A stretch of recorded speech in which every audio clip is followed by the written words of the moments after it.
सर्वप्रथम तर आपल्या सगळ्यांचे मनपूर्वक आभार की या पत्रकार परिषदेला आपण आलात. दुसरी महत्त्वाची गोष्ट म्हणजे पहिला एक डिस्क्लेमर द्यायचा आहे की आजची पत्रकार परिषद ही महाराष्ट्राला कुठेही बदनाम करण्यासाठी नाही. हा पहिला एक डिस्क्लेमर आहे आमचा. पण जे अधिकारी महाराष्ट्राला बदनाम करू इच्छितात त्यांना सुतासारखं सरळ करावं या उद्देशाने घेतलेली पत्रकार परिषद. आपल्याला माहिती असेल यावेळेला ज्या पद्धतीने झाडं पडली, एका लहानग्या चिमुरड्याचा जीव त्याच्यामध्ये गेला आणि ह्या सगळ्याला जर कोण कारणीभूत असेल तर भांग पिऊन टेंडर काढणारे अधिकारी याला कारणीभूत आहेत. आणि आमचं म्हणणं एवढंच आहे की नशा करून अधिकाऱ्यांनी कुठलेही टेंडर काढू नये. आता मी जे म्हणतोय नशा करून टेंडर काढू नये हे का म्हणतोय हे माझ्या पत्रकार परिषदेच्या शेवटपर्यंत आपण बघितलं तर तुम्हाला ते प्रूव्ह होईल. गोष्ट सुरू होते 2024 मध्ये. 2024 मध्ये आणि याचे सगळे जे मी बोलतोय त्याचे डॉक्युमेंट्स माझ्याकडे आहे. 2024 मध्ये एक ट्रीटेक नावाची कंपनी आहे. त्या कंपनीने गार्डन डिपार्टमेंटला एक पत्र दिलं 2024 डिसेंबरमध्ये. काय पत्र दिलं की आम्ही जी कंपनी आहोत आणि आमच्याकडे जी एक्सपर्टी आहे, आमच्याकडे वेगवेगळ्या मशीन्स आहेत. त्या मशीन्स काय करतात तर पूर्ण झाड हे स्कॅन करतात, त्याची रूट्सपर्यंत जाऊन त्याचं स्कॅनिंग करतात. ते झाड कुठे हॉलो आहे का, ते झाड पडू शकतं का, कुठली ब्रँच कापली पाहिजे, कुठली ब्रँच नाही कापली पाहिजे, असं सगळं आम्ही सायंटिफिक स्टडी करून त्याचा रिपोर्ट देतो आणि त्याप्रमाणे महापालिका ॲक्शन घेऊ शकते. कारण आपल्याकडे आपण जर बघितलं तर नुसतीच झाडं कापायची म्हणजे दनादन फांद्या कापल्या जातात, नाहीतर रूट्स बघत पण नाहीत ते किती खोलवर गेलेत काय, याचं कुठलाही सायंटिफिक अभ्यास नाही. तर आम्ही तो करून तुम्हाला सर्वे करून देऊ शकतो. आमचे अमुक चार्जेस आहेत. स्टार्टअपमध्ये त्यांनी दिलं. गार्डन सुप्रिटेंडंट परदेशी त्या लेटरवर बसून राहिले जसे ते नेहमी बसतात. त्यानंतर 2024ला डिसेंबरमध्ये त्यांनी मुख्यमंत्र्यांना पत्र लिहिलं, देवेंद्र फडणवीस साहेबांना. त्यांनी पत्र असं दिलं की बाबा आम्ही अशी कंपनी आहोत, आम्ही असं आहे, तर तुम्ही आम्हाला या झाडांचा सर्वे करायची परवानगी द्यावी. मुख्यमंत्र्यांनी त्या पत्रावर एक शेरा मारला आणि एमसीना डिरेक्ट केलं. त्यावेळेला एमसी होते गगराणी साहेब. हा ना, डू द नीडफुल असा त्याच्यावर शेरा मारला आणि ते पत्र एमसीकडे गेले. एमसीनी पुन्हा ते पत्र पाठवलं गार्डन डिपार्टमेंटला. गार्डन डिपार्टमेंट त्या पत्रावर पुन्हा बसून राहिलं. 2026 पर्यंत याच्यावर कुठलीही कारवाई झाली नाही. या पत्रावर मुख्यमंत्र्यांनी सांगून, म्हणजे गार्डन डिपार्टमेंट केवढं फॉरवर्ड आहे, केवढं हुशार आहे, केवढं महान आहे. त्यांच्याबद्दल प्रश्न विचारला तर आयुक्तांना पण राग येतो. मला असं वाटतं मध्ये एक पत्रकार परिषद झाली, कोणीतरी विचारलं तर आयुक्त मॅडमना खूप राग आल्या आणि त्या म्हणाल्या असे इंडिव्हिज्युअल काही कोणी सांगू नका म्हणून, काय असेल तर तुम्ही माझ्याकडे तक्रार करा. पण हे गार्डन डिपार्टमेंट खरोखर नालायक आहे, कदाचित मॅडमना माहीत नसेल. तर ते गार्डन डिपार्टमेंट 2026 पर्यंत बसून राहिलं. जेव्हा हा सगळा गदारोळ सुरू झाला तेव्हा त्या कंपनीला बोलवण्यात आलं आणि त्यांना सांगितलं की 5,000 झाडांचा आम्हाला एक सॅम्पल सर्वे करून द्या, अशी वर्क ऑर्डर स्माईलनी काढली. स्माईल म्हणजे आपल्याला माहिती आहे की जी महानगरपालिकेचा स्टार्टअप सगळं बघते. स्माईलने एक त्यांना 5,000ची वर्क ऑर्डर दिली. त्या 5,000 झाडांची वर्क ऑर्डर जी दिली ती कुठे दिली? ही दिली एच-वेस्टला, जिथे सन्माननीय आमदार आशिष शेलार आहेत. त्या एच-वेस्टला ती वर्क ऑर्डर दिली. आशिष शेलार साहेबांना अजून सर्वे पाहिजे होता म्हणून त्यांनी त्यांच्या डीपीडीसी फंडमधून हा पुन्हा अजून फंड दिला आणि त्या कंपनीला सांगितलं तुम्ही सर्वे करा.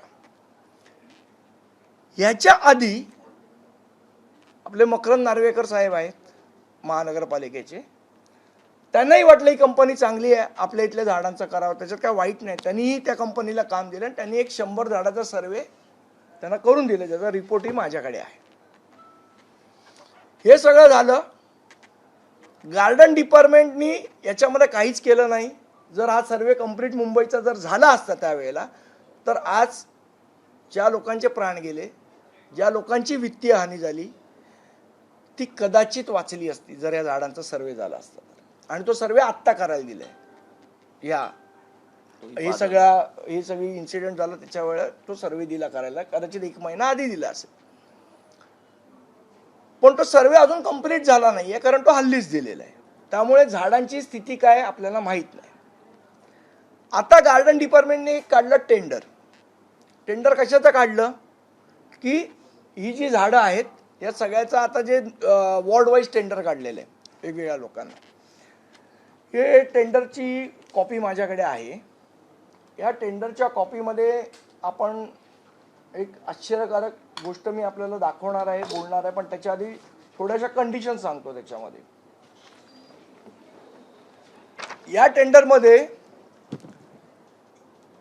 महापालिका असं म्हणते, the tenderer shall carry out dead and dangerous trees survey twice in a year. म्हणजे वर्षातनं 2दा तुम्ही सर्वे करायचा आहे. By using modern tools and techniques to find out decaying hollowness of tree trunk, branches, roots. Survey should be done by qualified horticulturist. काय म्हणते महानगरपालिका, एक हॉर्टिकल्चरिस्ट तुमच्याकडे असला पाहिजे आणि त्यांनी सर्वे तो केला पाहिजे. आता आपण हॉर्टिकल्चरिस्टचं काम काय ते बघूया.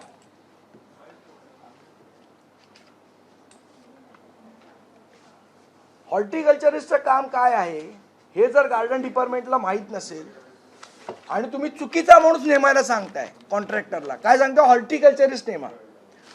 हॉर्टिकल्चरिस्टचं काम काय आहे, जे त्याचं जे डेफिनेशन आहे हॉर्टिकल्चरिस्टचं, हे horticulture is a science and art of growing fruits, vegetables, flowers and ornamental plants. आता ह्या माणसाला तुम्ही झाडं डिके झाली आहेत का, त्याचे रूट्स खाली गेले आहेत का, त्याच्या ब्रँचेस कुठल्या सडल्या आहेत, ब्रँचेस कुठल्या कापल्या पाहिजेत, हे काम तुम्ही कोणाला दिलं पाहिजे, हॉर्टिकल्चरिस्टला तर नक्की दिलं नाही पाहिजे ज्या डेफिनेशनप्रमाणे. जर आपण थोडा अजून त्याच्यामध्ये अभ्यास केला तर आपल्याला असं कळतं की बॉटनीची एक ब्रँच आहे, त्याचं नाव आहे आर्बोरिकल्चर. आर्बोरिकल्चर काय करतं, the science, practice and study of cultivating and managing individual trees, shrubs and other woody plants. Unlike forestry, which focuses on large-scale timber or woodland, management of arboriculture centers on the health हा महत्त्वाचा विषय, health, safety and aesthetic maintenance of individual plants, particularly in urban, suburban and residential settings. म्हणजे आपल्याला पाहिजे ऑर्बोरिकल्चर ज्यांनी अभ्यास केलाय तो माणूस, आणि महापालिका टेंडरमध्ये काय सांगते की तुम्ही हॉर्टिकल्चरल नेमा. बरं, इकडला विषय पुढे जातो. महापालिका टेंडरमध्ये कंडिशन टाकते, the tenderers will have to use modern equipments, example रेसिस्टोग्राफ.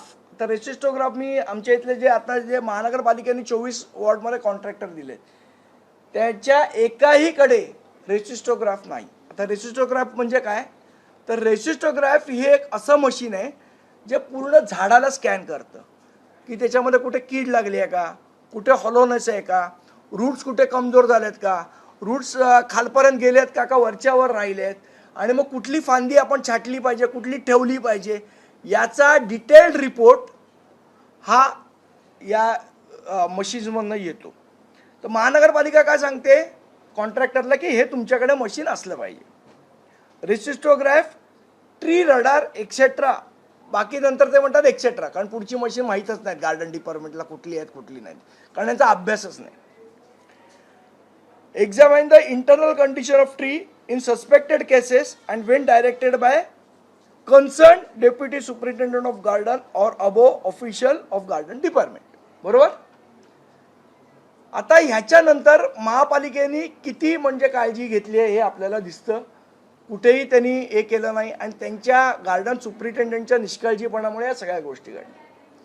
आता मी जे तुम्हाला म्हटलं की दारू पिऊन असेल, भांग पिऊन असेल, हे टेंडर काढली जातात. त्याचं एक उत्तम उदाहरण टेंडर कंडिशनमध्ये आहे. 29 नंबरचा क्लॉज आहे टेंडर कंडिशनमध्ये, filling of cavities of hollow trees ब्रॅकेटमध्ये हिलिंग ट्रीटमेंट. त्याची कॉपी मी तुम्हाला देतो. म्हणजे जे झाडं पोकळ झालेली आहेत किंवा कीड लागली आहेत किंवा जी हॉलो झालेली आहेत त्या झाडांबाबत कॉन्ट्रॅक्टरनी काय करायचं याचे डायरेक्शन गार्डन डिपार्टमेंटने दिलेले. तर गार्डन डिपार्टमेंट काय म्हणतंय, मला वाटतं हे ऐकून कोणी शॉक होऊ नका, कारण गार्डन डिपार्टमेंटची बुद्धीच तेवढी आहे. Cavities of hollow tree shall be filled up with concrete. Cavities of hollow tree shall be filled up with concrete म्हणजे कॉन्क्रीट झाडामध्ये घाला आणि हॉलो त्यांचं जे आहे ते थांबवा. And urethane polyurethane foam as directed by department of garden. म्हणून मी म्हटलं की महापालिकेचे अधिकारी हे दारू पिऊन किंवा भांग पिऊन टेंडर काढतात का? मला सांगा कुठला अधिकारी सांगेल की जे झाड हॉलो झालंय त्याच्यामध्ये कॉन्क्रीट भरा किंवा फोम भरा किंवा पॉलियुरेथिन भरा. त्यामुळे या गार्डन डिपार्टमेंटच्या निष्काळजीपणामुळे ज्या काही घटना घडलेल्या आहेत आणि हे सगळे हे बघा, हे पत्र जे 2024ला त्या ट्रीटेक कंपनीने दिलेलं, हे त्याच्यावर मुख्यमंत्र्यांचं एन्डोर्समेंट असलेलं पत्र की याची तुम्ही दखल घ्या आणि याच्यावर काम करा, त्याच्यावर काही काम केलेलं नाही. आणि आत्ता तुम्हाला मी तो एक रिपोर्ट सांगितलेला, तो रिपोर्ट मी तुम्हाला दाखवतो. हा टीटेक कंपनीचा मकरंद नार्वेकरांना दिलेला रिपोर्ट की कसं झाड वाचलं पाहिजे का, म्हणजे महापालिका याच्याशी संबंधित आहे. 100 झाडांचा रिपोर्ट त्यांना जो दिलेला आहे तो. आणि हे ते टेंडरची कॉपी ही जी इथे मी तुम्हाला दाखवते त्याचं ॲक्च्युअल टेंडर हे महापालिकेच्या गार्डन डिपार्टमेंटने काढलेलं टेंडर, ज्याच्यामधली ही कॉपी मी तुम्हाला काढून दिली. अख्खं टेंडर इथे आहे, ही तुम्ही बघू शकता. तर ह्याच्यानंतर काही आपले प्रश्न असतील तर आपण विचारू शकता.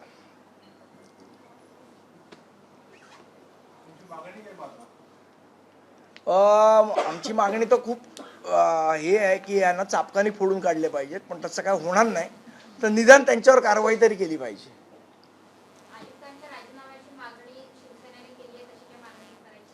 नाही, पहिल्या तर त्या गार्डन सुपरिटेंडंटला तर नीट करा. का फक्त बिल्डरची NOC नियमात बसवून दिली म्हणजे गार्डन सुपरिटेंडंट झाला का? ही झाडं वाचवायची कोणी? तुम्ही शहाणपणा करून जर सांगत असाल की झाडांमध्ये कॉन्क्रीट भरा, तर असा माणूस आपण गार्डन सुपरिटेंडंट म्हणून ठेवणार आहोत का? याचं उत्तर आयुक्तांनी द्यावं किंवा महापौरांनी द्यावं.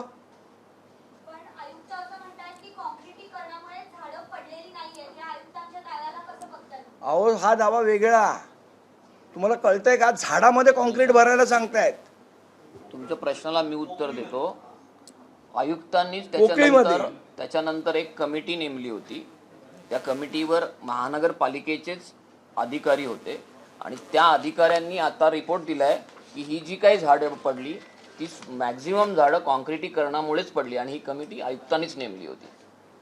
भास्कर, हे सगळ्यांना ते ना कॉपीज टेंडरच्या.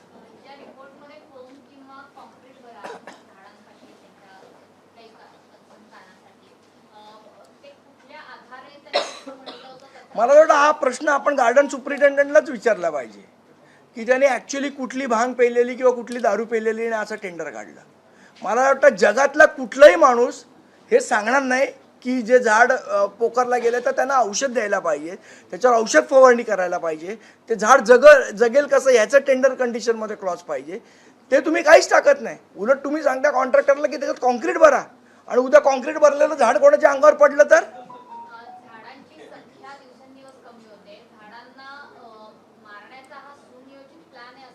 ते मला माहीत नाही त्यांच्या डोक्यात काय आहे, पण हा प्रश्न निश्चितपणे ज्यांनी लोकांनी हे टेंडर काढण्याची किमया केलेली आहे किंवा जी जादू ज्यांना जमलेली आहे त्यांना निश्चितपणे हा प्रश्न विचारला पाहिजे की त्यांनी काय विचार करून हे टेंडर कंडिशनमध्ये टाकलं की कॉन्क्रीट भरा.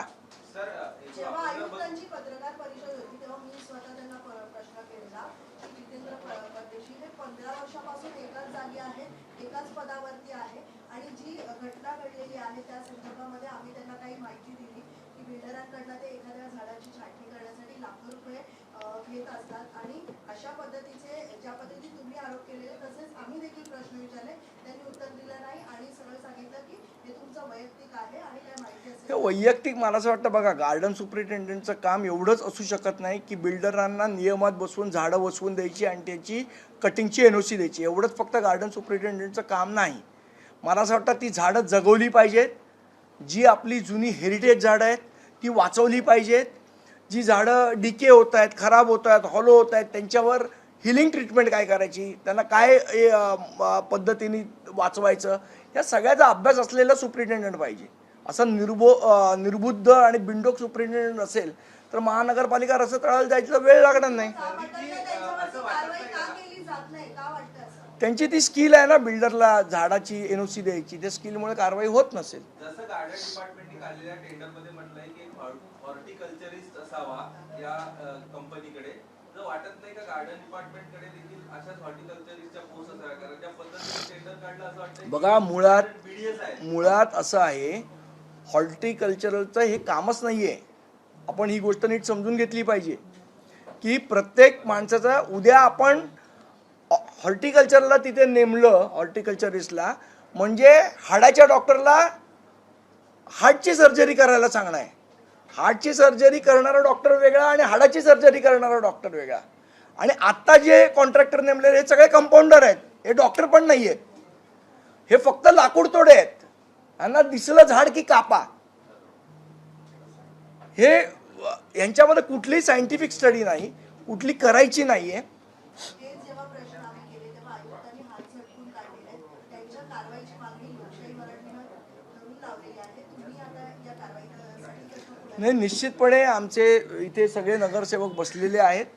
आम्ही निश्चितपणे सभागृहात हा प्रश्न उपस्थित करू, आमचे नगरसेवक करतील आणि प्रशासनाने याचं उत्तर द्यावं की काय विचार करून यांनी कॉन्क्रीट भरायला सांगितलं लोकांना, काय विचार करून यांनी 2 वर्ष जी गोष्ट करायला पाहिजे होती ती केली नाही आणि आत्ता केली आणि त्याच्यामध्ये एवढ्या असंख्य झाडांचे जीव गेले, लोकांचे जीव गेले, याला जबाबदार कोण?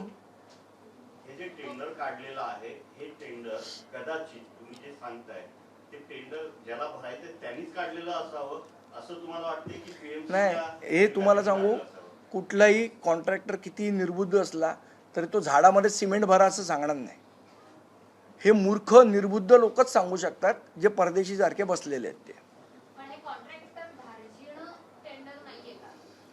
नाही, मुळात त्यांनी काय केलंय बघा मनुष्य, याच्यामध्ये काय आहे की त्यांनी काय सांगितलं की ह्या इक्विपमेंट पाहिजे तुमच्याकडे, बरोबर. झाडाचं त्यांनी म्हटलंय सगळं त्याच्यामध्ये की झाडाचं 2 वर्षात 2दा स्कॅनिंग झालं पाहिजे, पण माझ्याकडे इक्विपमेंटच नाही आहे.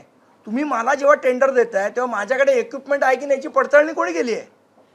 आज तुम्ही 24 कॉन्ट्रॅक्टरला बोलवा, आज महानगरपालिकेत एकाकडे इक्विपमेंट असेल तर मी काही हरी.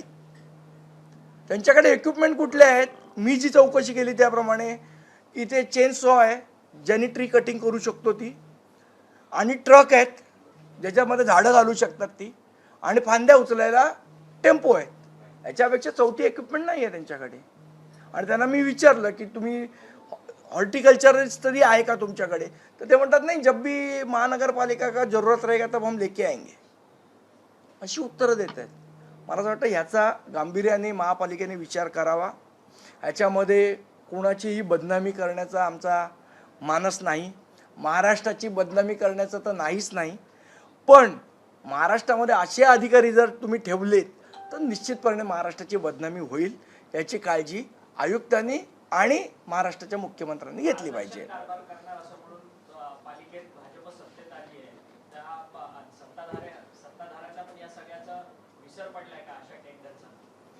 मला वाटतं वाचलंय की नाही माहित नाही ऋतुतांनी आमच्या.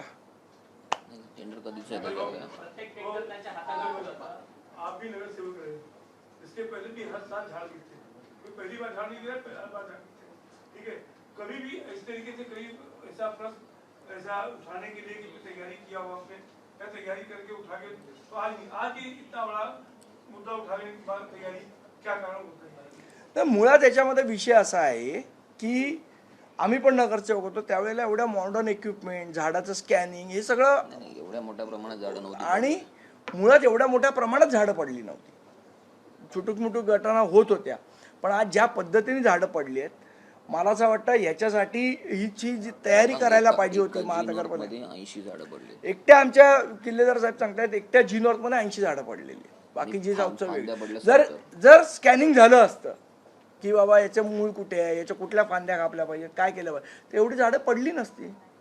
आज अभिमानाने आयुक्त मॅडम सांगतात की फक्त 826च झाडं पडली, त्याच्यापेक्षा जास्त नाही पडली. मला असं वाटतं याच्यात अभिमान वाटण्यासारखं काही नाही आहे. संदीप, झाडांविषयीचाच प्रश्न आहे. काही दिवसांपूर्वी जी झाडं पडतायत त्यांचा धोका मुंबईकरांना होऊ नये किंवा त्यांना त्याची माहिती मिळावी म्हणून महापौर ऋतू तावडेंनीच आदेश दिले होते की अशा धोकादायक झाडांवर एक फलक लावा, पाटी लावा की जेणेकरून ते झाड धोकादायक आहे हे कळेल. पण त्या फलकांना म्हणजे इथे कागद चिटकवलेले आहेत आणि ते देखील दोऱ्यांनी बांधलेले आहेत झाडांना. त्याच्यामुळे ही सगळी जबाबदारी आता मुंबईकरांवरच ढकलली जाते. भाग नाही आहे इथे वरचा काही. मुळात काय करायला पाहिजे होतं, तुम्ही या ज्या अशा ज्या कंपन्या आहेत, ट्रीटेक सारख्या कंपन्या, यांना सांगायला पाहिजे होतं की झाडाचं स्कॅनिंग करा आणि याचा रिपोर्ट द्या आणि त्याप्रमाणे आम्ही ॲक्शन घेऊ. हे आफ्टर थॉट झाले सगळे. झाडावर काहीतरी कागदच चिटकवायचा, मग कागद चिटकवण्याचा मग किंवा खेळा मारणार का.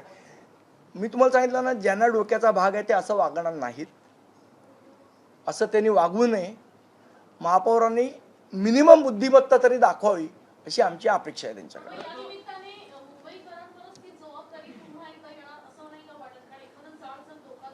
मला असं वाटतं आजच्या पत्रकार परिषदेनंतर आमचे नगरसेवक याच्यावर निश्चितपणे सभागृहात आवाज उठवतील. जर थोडी तरी सेन्सिटिव्हिटी प्रशासनामध्ये असेल तर त्या माणसावर कारवाई करतील, नाहीतर महाराष्ट्राची बदनामी करायला ते कारणीभूत ठरतील. पालिकेतील सत्ताधाऱ्यांचं मत असं आहे की आम्ही आत्ताच पालिकेमध्ये आलो, सत्तेत आलो, आम्हाला थोडंसं अवधी द्या. अहो, त्यांच्या मुख्यमंत्र्यांनीच सांगितलेलं 2024ला की हे काम करा म्हणून. जर यांचे मुख्यमंत्री सांगून जर त्यांचे लोक काम करत नसतील तर 2 महिने का 3 महिने, 2 वर्षापूर्वी सांगितलेलं, 2024ला सांगितलेलं मुख्यमंत्र्यांनी याच्यावर कारवाई करा म्हणून, आणि सांगितलं की डू द नीडफुल.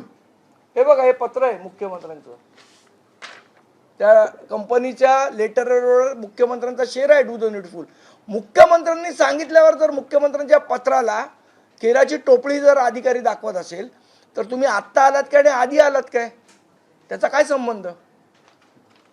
मुख्यमंत्र्यांना जर तुम्ही केराची टोपली दाखवत असाल तर तुमची आमची काय परिस्थिती आहे. सर, हे पत्र तुम्ही आता दाखवलं, असंच एक पत्र आज उपमहापौरांनी दिले. इतर विषय सगळे होत राहतील, पण उपमहापौरांना बंगला हवाय, कारण जायला बराच वेळ लागतो, मानसिक आणि शारीरिक त्रास. त्यापेक्षा मला वाटतं रस्ते महापौर उपमहापौरांनी नीट केले तर लवकर पोहोचतील, आहे की नाही. एकट्या उपमहापौरांना त्रास होत नाही हो त्याचा, खूप लोकांना त्रास होतो जे सबबमधनं येतात इथे त्यांना. त्यापेक्षा रस्ता नीट करावा. सगळ्यांना बंगले द्यावे लागतात. बाकी बंगला तर काय दहिसरला पण बांधता येईल, बंगलाच पाहिजे असेल तर. एक पॉलिटिकल प्रश्न आहे. नितेश राणेंनी आमिर खानच्या लग्नासंदर्भातला चला, धन्यवाद.